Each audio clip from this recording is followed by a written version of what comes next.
Hello and welcome to this section of the tutorial where we're going to continue working with vectors, and specifically we're going to learn two very important ways to construct vectors. And I'll just jump right into it and I think you'll understand.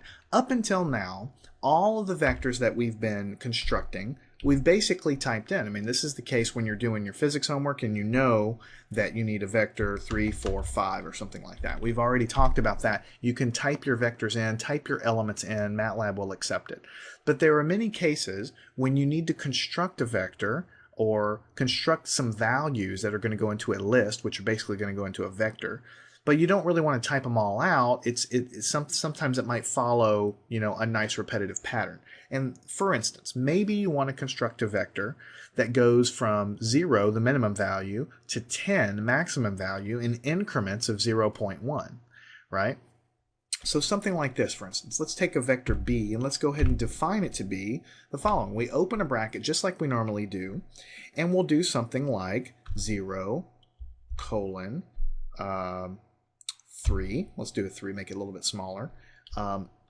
0, colon, 0.1, colon, 3. So the way you do this is you're telling MATLAB, construct a vector from 0 to 3, the very last value. Basically the first value and the last value are the end caps of the vector. So you're going from 0 to 3, but you want the increment to be 0.1 between each element. So when you do that, you get lots and lots of values back. So notice the first element 0, which is what we told it. The second element 0.1, because that's our increment. And then each element we're incrementing by 0.1. We keep incrementing all the way until we get to 3, which is where we told it to stop. So this would be much faster if you knew you just needed a vector for some reason with equally spaced elements. This is the fastest way to do it. Now notice if I recall that vector and then go and actually take out the middle part, so that I just have 0, colon, 3, MATLAB is going to assume that you want the spacing to be a 1 between adjacent elements. So 0 to 3, right? 0 to 7. It's going to create a vector with 7 elements. 0, to 5. It's going to create a vector with 5 elements equally spaced with a unit of 1. So you can sort of insert the 1 in there. Whatever you have in the middle is going to be the increment between adjacent elements.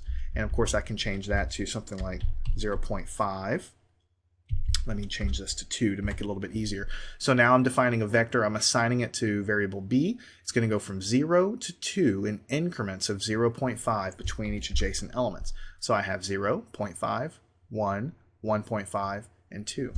So you can create very large variables like that. So let's say we have a vector s. We want to do from, let's say we want to do it from negative, 218.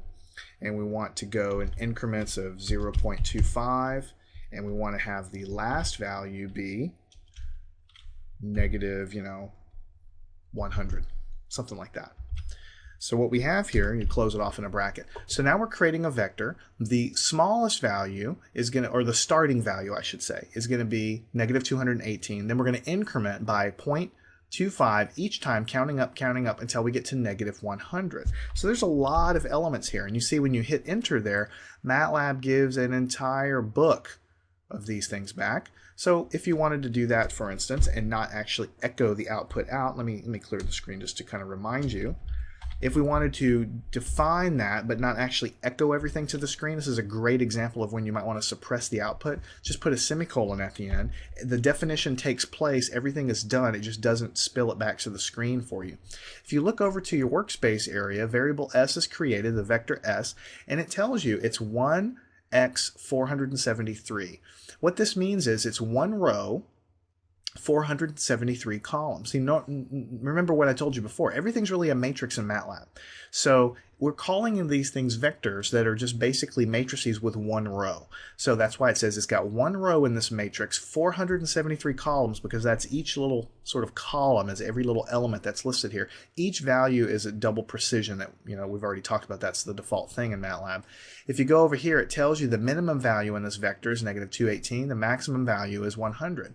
Now, of course, we can extract values out of s all day long. What if we want the first element? The very first element should be negative 218 because that's what we started with. What if you wanted the 19th element? Then that would return the 19th element. What if you wanted the 57th element, it would give you the 57th element, and so on. So you could extract things like that. Now this is a vector with an enormous number of elements, 473 elements to be exact. If you wanted to look at it without spilling it all to the screen like Matlab does when you type in S and it just spills everything to the screen, that's kind of ugly, then what you can do is go over here to the workspace and just double click on this variable and it'll open it up in like a little spreadsheet here. So this is sort of a nice way to scroll through and say, okay, well, element 29 is this. You know, you can go all the way to the end here and see how many elements you have and so on. You can look at the first element, the last element. You can even change values here if you really wanted to, because once the definition takes place, that's what's stored in variable S, and you can make changes there if you wish. So that is very important, and you'll be using that a lot in Matlab. Creating these little cheap little vectors, so to speak, that have a constant increment between adjacent elements. They pop up in uses a lot, and we'll talk about exactly why they're useful later. All right, so now what we're going to do is introduce another very powerful way to automatically create these nice evenly spaced vectors. It's very similar to what we just talked about, but there's a pretty significant little difference here.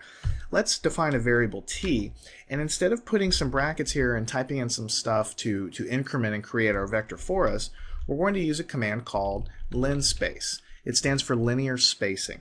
Let me show you how it works. If we put in something like this, 0, 10, 2, then what happens here is it's going to create a vector that's the lowest value, the first value is going to be 0, the final value is going to be 10, and the 2 here is not an increment between adjacent elements. The 2 tells Matlab how many elements I want in my final vector.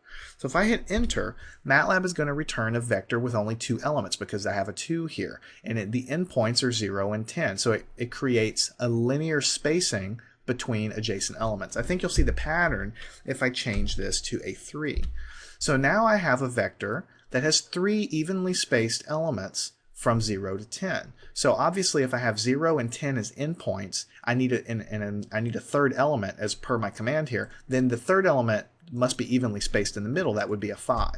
Now if I change this over to a 4, then I'm going to have a vector that goes from 0 to 10 with 4 elements evenly spaced. And now things look a little more interesting because my vector goes from 0 to 10 all right, but Matlab calculates that the second element has to be here and the third element has to be here so as to give me an even spacing between adjacent elements.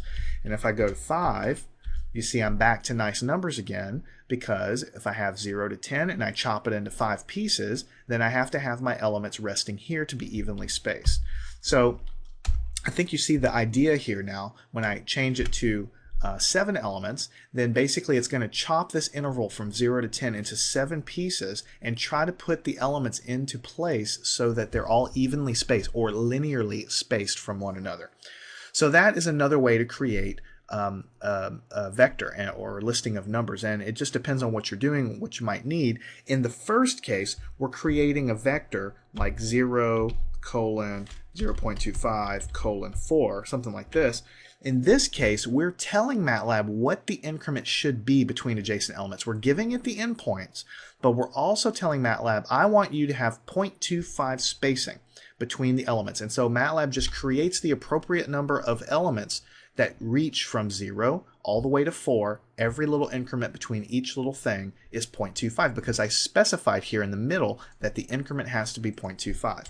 If I use linspace from 0 to 4, then the third number tells Matlab how many elements, and then it calculates what the increment needs to be between them. So if I have 9 elements between, or I want 9 elements in this vector here, then Matlab calculates that in order to have 9, then I'm going to have an increment of 0.5 between them. If I have 11 elements, then Matlab calculates that I have to have this increment between them, but I have 11 elements in that vector there. So they're very, very similar. In one case, you specify the increment, you specify the endpoints in both cases, but in the first case, you specify what the increment is, and then Matlab constructs the vector. In the second case, you specify the endpoints and how many elements I want, and Matlab actually calculates the increment for you.